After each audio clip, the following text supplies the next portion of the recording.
Hi, my name is Corey Reed, and I'm presenting on behalf of Vic, Chava, and myself. We looked at 10 years of American Community Survey data, focusing on housing cost information. We did create some new data sets to look at percent change analysis that we thought was kind of unique and not something we saw in other places. And visualization played a key part in understanding that. So let's get started. American Community Survey is an ongoing population-based survey of the U.S. population to measure key demographic variables. The survey collects a wide range of demographics and socioeconomic variables that are used by governments and private organizations across the country. One example would be race and Hispanic origin. Survey respondents were asked, what one race would you classify yourself at? And then the data is presented in weighted counts to represent the value for each county or geographic region that the respondent lived in. And then those totals weighted to the total population of the United States. And the key area we were focusing on are housing-related variables. The ACS collects a wide range of home characteristic data, including vacancies, number and type of units, year built, number of rooms and bedrooms, type of heating fuel, number of occupants. On the financial side, they also collect data about mortgage status and monthly owner costs, also the value of the home and gross rental costs. The key variables we focused on for our analysis were the median reported home value and also the median monthly housing costs. And these are a blend of costs from housing from renters who pay or have rent or don't pay rent, or owners with and without a mortgage. We are bombarded every day with information about crazy housing headlines. So we tend to think about these articles and it skews our thinking. We have to remember the American Community Survey takes a broad universe look at housing, so it doesn't tell the same story of some of these crazy headlines. For example, it includes renters who pay and don't pay rent, homeowners who have a mortgage, and those who don't. Most of the data is represented in medians, where the influence of outliers is mitigated. And then, so one example just to show you, like in the American Community Survey in San Francisco County, out of 131,000 owner-occupied homes, 41,000 do not have a mortgage, which dramatically lowers the cost when you factor that in to averaging across the whole county. Additionally, if we look at the 10 years of our analysis, we can see in those first 5 years before 2011, median housing costs were flat and not climbing, and incomes were dropping. And this was also during the onset and duration of the Great Recession. And median housing costs didn't even really start ticking up until close to 2014. For our original work for this project, we used R libraries to access the Census API and extracted our own data for the 2 5-year periods. We pulled 123 key demographic variables and for all 3,100 counties in the United States. And then we created variables related to percent change between the 2 5-year periods. As an example to our percent change analysis, we looked at the count of a demographic in the first 5-year period, and then looked at that same count in the second 5-year period. And for example, if it was 1,000 grew to 1,100, that would be recorded as a 10% change for that variable. This percent change approach results in a nice normal distribution across all 3,100 U.S. counties between 2 5-year periods when looking at median monthly housing costs.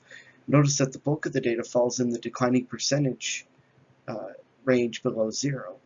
We already discussed why this is, but it is a good reminder of the population-based data approach. We did produce a weighted histogram by county population, and the center moved even further left.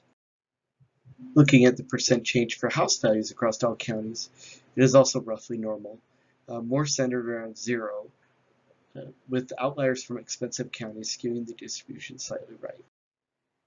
Let's go ahead and look at some visuals we made to understand our data. But before we look at the percent change, we'll look at a couple maps of raw data that helped us understand where housing values were distributed across the country. We created a county-level choropleth map of our 2012-16 data set, looking at monthly housing costs. Across all counties, we see lower cost areas in the Midwest and the higher cost areas in the Northeast and in the West Coast California area.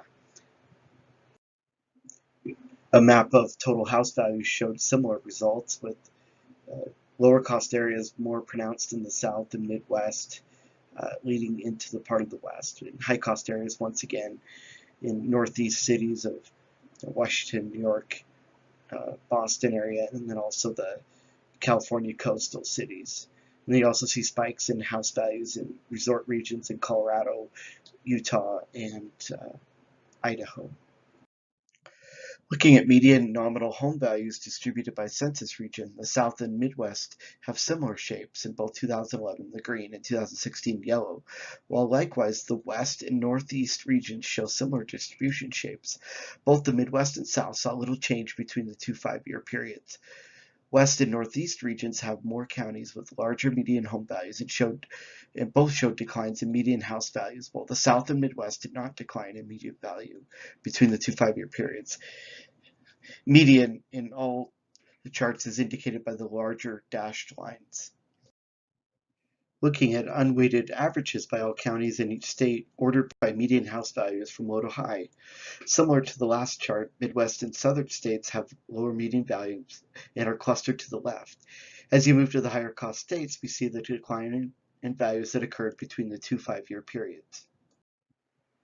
Now let's look at our percent change analysis for all our demographic variables we met, and we'll look at visualizations that we use to understand our data.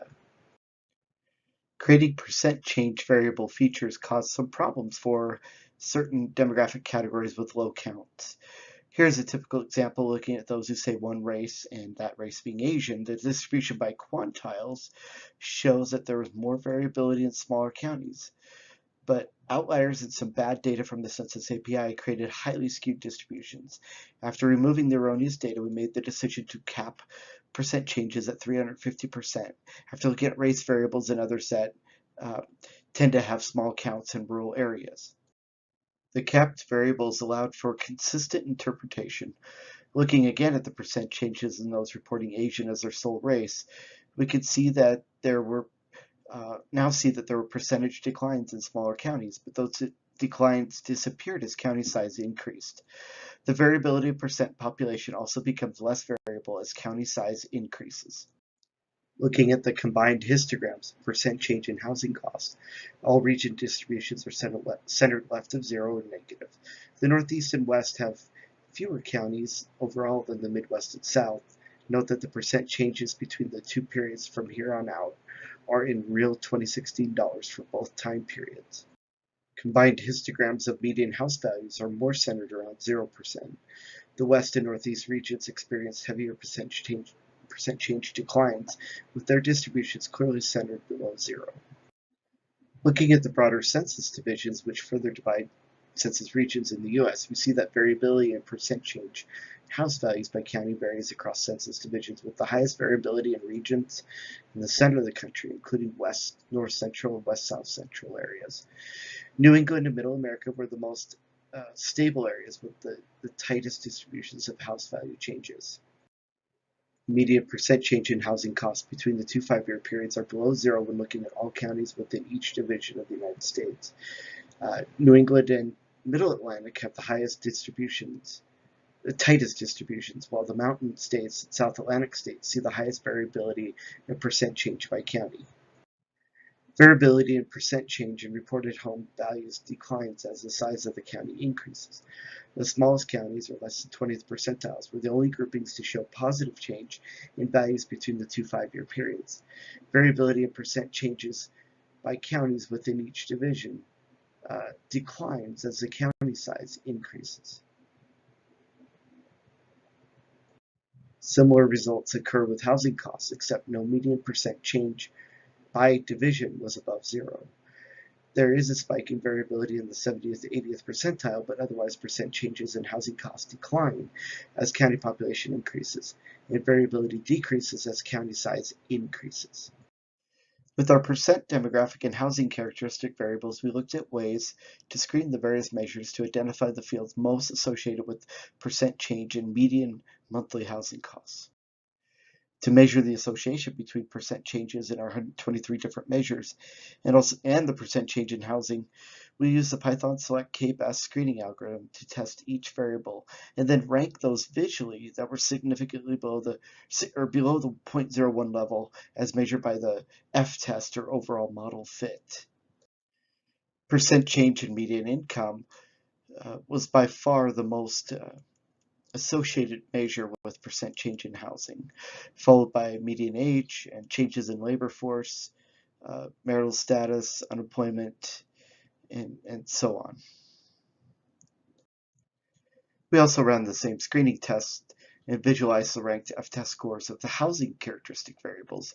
Housing variables were much closer together, with year built being the most influential characteristic. In conclusion, income, geography, and county size were the key variables explaining change in house values and costs. In general, measures related to adverse socioeconomic factors were most indicative of housing changes. Housing characteristics themselves were not highly associated with changes in values or costs.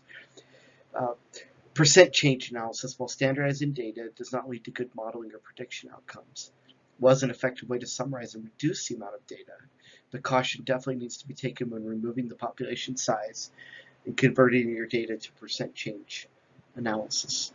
Thank you so much for listening to our presentation.